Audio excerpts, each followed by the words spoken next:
You've lived with your cat for years.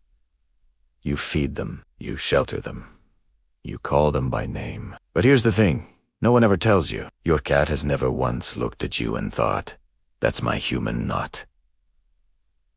Even on set. And scientists didn't just theorize this, they proved it. What they found inside your cat's brain completely rewrites everything you thought you knew about the bond between you. Because to your cat, you are something else entirely. Something older, something deeper. And once you understand what that is, you'll never see your cat the same way again. For decades, researchers assumed cats were simply aloof, independent creatures who tolerated humans for food and warmth. That was the popular theory, and most people accepted it without question. But then animal behaviorist John Bradshaw changed everything. Bradshaw spent years embedded in the world of feline behavior, not observing from a distance, but studying how cats actually communicate, interact, and form social structures. What he found was both shocking and deeply moving. Cats never developed a separate behavioral category for humans. Let that sink in for a moment. Dogs, over thousands of years of domestication, evolved an entirely new set of social behaviors specifically for interacting with humans. They learned to read our faces. They developed loyalty as a survival strategy. They adjusted their entire emotional framework to orbit around us. Cats did none of that. When your cat approaches you, rubs against your leg, headbutts your chin, or curls up beside you, they are not performing some watered-down version of affection reserved for a lesser species. They are engaging you with the exact same social toolkit they use with other cats. No modification, no filter, no hierarchy. In your cat's mind, you are not their owner. You are not their master. You are not even their caretaker in the way we understand that word. You are a member of their colony, a very large, very clumsy, embarrassingly bad hunter, but a member of their world nonetheless. And here is what makes that discovery so profound. When a cat accepts another cat into their colony, they are not doing it out of obligation. They are not doing it for survival. Feral cats, even with access to abundant food, still form colonies. They still choose community. They choose connection. So when your cat chose you, it wasn't transactional. It was genuine. Now most people hear this and think, okay, so my cat just thinks I'm a weird cat. That sounds almost funny. But what the science reveals next is anything but simple. Because if you are, in your cat's perception, another cat, then every single behavior they direct at you carries the full emotional weight of how cats communicate with their most trusted companions. Every slow blink, every headbutt, every time they bring their body close to yours and hold still, that is not habit. That is intimacy. And understanding this changes how you read everything else your cat does. Because when your cat meows at you, rubs against you, or sits near you in silence, they are not performing for a human. They are being honest with a fellow cat they have decided to trust. That trust, according to researchers, is not given lightly in the feline world. It has to be earned. It has to be maintained. And once broken, it is almost never fully restored. Which means the relationship you have with your cat right now, the one built on years of small moments and quiet presence, is one of the most real bonds in your home. But there is something even more remarkable that something that connects directly to your cat's brain chemistry, their stress response, and a study that genuinely shocked the scientific community. We will get to that. But first, let's talk about why your cat brings you dead things. Because the answer to that question reveals something about how your cat sees you that most owners never figure out on their own. You come home one evening. You open the door, and there it is, a dead bird, placed carefully near your shoes. Your cat is sitting a few feet away, watching you with that signature flat expression. Most people react with horror. Some laugh it off. A few feel genuinely touched, but don't know why. Why? In the wild, mother cats do not simply feed their kittens. They teach them. When a kitten is young, the mother brings back prey first already dead, then injured but still alive, and finally fully alive, to progressively teach the kitten how to hunt, track, and survive. It is one of the most deliberate acts of care in the animal kingdom. And when your cat drops a dead mouse at your feet and stares at you, they are running that exact same program. Except this time, you are the student. Think about what your cat observes every single day. You never crouch low and stalk anything. You never pounce. You walk upright to a large cold box, open it, and pull food out of it. And in your cat's framework, that is the behavioral equivalent of not knowing how to survive. They watch you do this every day, and instead of giving up on you, instead of concluding that you are beyond help, they step in. They try to teach you. Some cats bring fully dead prey because they have assessed you as a beginner. Others bring prey that is still alive because they think you are ready to practice. And if you have an indoor cat who has never seen a real mouse in their life, they adapt. They bring you toys, hair ties, bottle caps, socks. The mechanism is identical. The lesson is the same. Now, context matters here. Not every gift is a hunting lesson. Sometimes, your cat drops a toy and immediately gets excited and starts running circles, waiting for you to throw it. That is play behavior. The distinction is in what they do after the drop. If they drop it and stare at you, that is a lesson. If they drop it and start bouncing, that is an invitation. Either way, the underlying impulse is the same. They chose to share that moment with you. But the gifting behavior is just one window into how your cat perceives your position in their world. There is a second behavior, one that most owners find frustrating, that reveals something even more specific about what your cat thinks you are capable of. Your cat's meow was not inherited from their wild ancestors. It does not exist in the natural world between adult cats. It was invented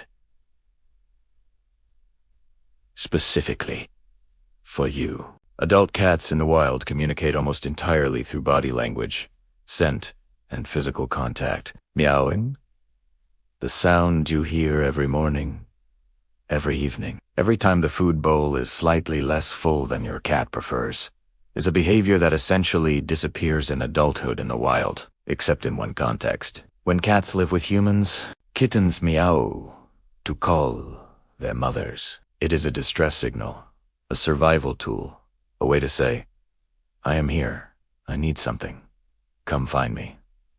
A stay mature, that vocalization fades. Other cats do not need it. Other cats read body language, but you cannot. Your cat figured this out, and they adapted. They reached back into their developmental history and pulled out the one vocalization that they knew would get your attention. And then they refined it. Over months and years of living with you specifically, your cat has developed a meow vocabulary that is unique to your relationship. The sound they make when they want food is different from the sound they make when they want attention. The 3 a.m. sound is different from the door sound. They built a private language with you, not with every human. With you. And that private language, that specific, tailored, evolved communication system, only exists because your cat decided, somewhere along the way, that you were worth the effort. Which brings us to the most surprising finding researchers uncovered. Because we have talked about how your cat sees you socially, how they see your role in their family, and how they communicate with you. But what about how they actually see you, physically? The answer is something most cat owners have never once thought to ask about. Hold your hand about 10 inches from your cat's face. Now look at their eyes. What you are witnessing in that moment is your cat seeing something that is blurry, soft-edged, and without fine detail. Because anything closer than roughly 10 inches from a cat's face falls outside their focal range, their eyes are simply not designed for that kind of close-up clarity. And it does not get dramatically sharper further away, where you see crisp edges, defined features. And fine detail, your cat sees a world of outlines, shapes, and movement. Permanent soft focus, like looking through slightly fogged glass. Which means that when you lean in close to your cat and make eye contact, your face, to them, is a soft, pale blur. They cannot see your expression. They cannot read your smile. They cannot distinguish your eyes from your forehead in the way you distinguish their eyes from their ears. And yet, they know exactly who you are. This is where feline biology becomes genuinely extraordinary. Because what your cat lacks in visual detail, they compensate for in ways that are, honestly, more sophisticated than human vision in specific respects. Motion detection. Your cat's eyes are engineered to track the smallest, fastest movements with a level of precision that human eyes simply cannot match.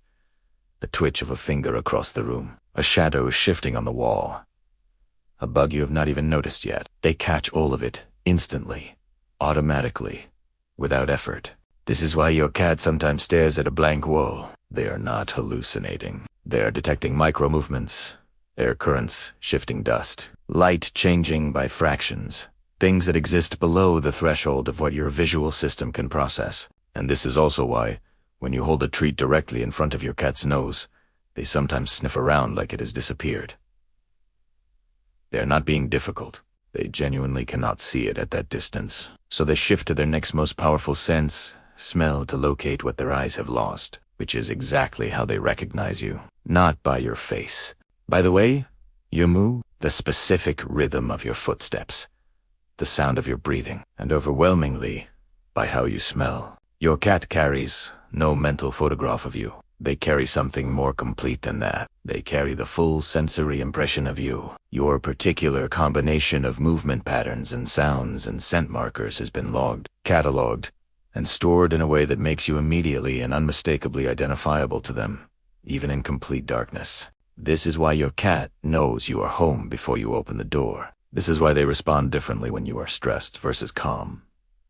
Your body chemistry actually changes, and they can smell it. They are reading you constantly, in ways you never thought to account for. And now we arrive at the piece of research that, when it was published, genuinely unsettled the scientific community. Because up to this point, the assumption had been that while cats might form attachments to their owners, those attachments were fundamentally different from, and weaker than, the bonds formed between humans and dogs. That assumption turned out to be completely wrong. In 2019, researchers at Oregon State University conducted a study that borrowed its methodology directly from human developmental psychology. The same test used to measure the attachment bond between human infants and their mothers was applied with modification to cats and their owners. What they found reordered everything.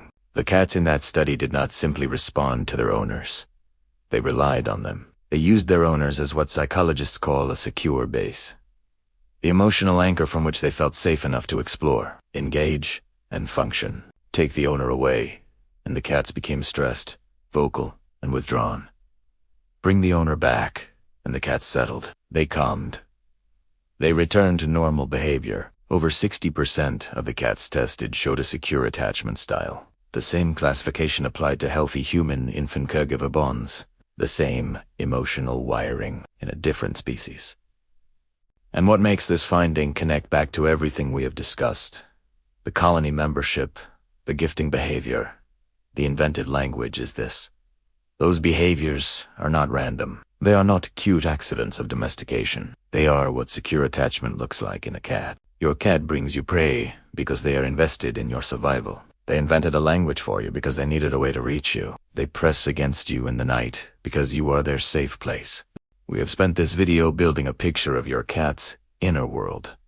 The colony logic, the communication adaptations, the visual processing, the attachment science. And now we need to talk about what all of that adds up to. Because here is what the research is ultimately describing. A relationship that is far more emotionally sophisticated than our culture has ever given it credit for. For a long time, and this bias still exists in many places, cats were considered emotionally shallow pets, low maintenance, indifferent.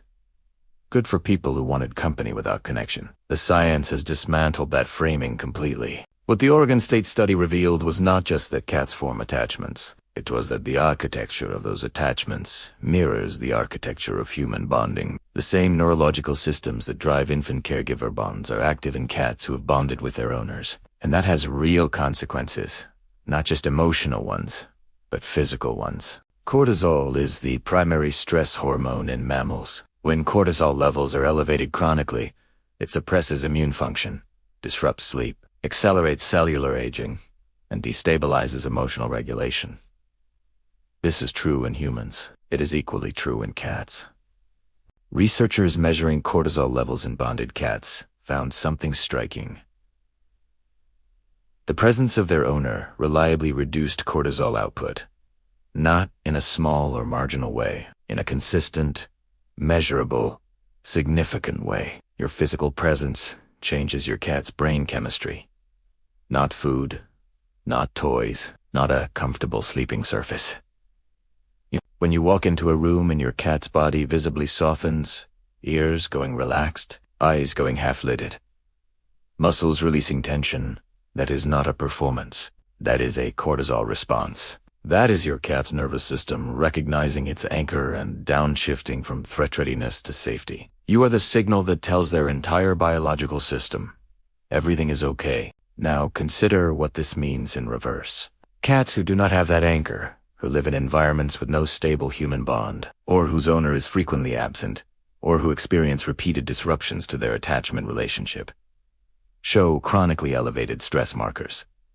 They are harder to settle. They develop behavioral problems more frequently. They are more prone to illness. The bond is not supplementary to your cat's well-being. It is structural to it. And here is what this means practically for how you interact with your cat. Your cat does not need grand gestures. They are not processing your relationship in terms of gifts or elaborate play sessions or even regular feeding times. Those things matter, but they are not the core of what your cat is tracking. What they are tracking is your presence, your consistency, and your emotional state. When you are calm, your cat reads that as safety. When you are stressed, your cat reads that as threat, not because of anything you do, but because your body chemistry shifts and they can detect it. When you are present and still and available, your cat's nervous system takes that as information. You are always communicating. You just may not have known what frequency your cat was listening on. The slow blink, that half closing of the eyes, that your cat sometimes offers you across the room, is one of the most significant signals in feline social communication. In cat language, closing your eyes in the presence of another is an act of profound trust, vulnerability. It is saying, I am not afraid of you. I am not watching for danger. I am at rest in your presence. When your cat slow blinks at you, they are not being sleepy. They are telling you something important, and now you know enough to tell them something back. So the next time your cat comes into the room and finds you, the next time they press against your leg, or claim your lap, or simply arrange themselves a few feet away and go still, understand what is actually happening. Your cat has run every sensory evaluation available to them. They have processed your scent, your movement patterns, your behavioral history. They have cross-referenced all of that against the most fundamental social framework they possess. And they have concluded, again, as they conclude every single time that you are their colony member, their safe place, their anchor, not a human, not an owner, not a caretaker in some transactional sense. Something that, in the oldest and most honest part of their brain, registers simply as home. That is not sentiment. That is not projection. That is what the science says your cat actually thinks you are. And if you are watching this video right now, there is a good chance there is a cat somewhere in your home who has already made that decision about you.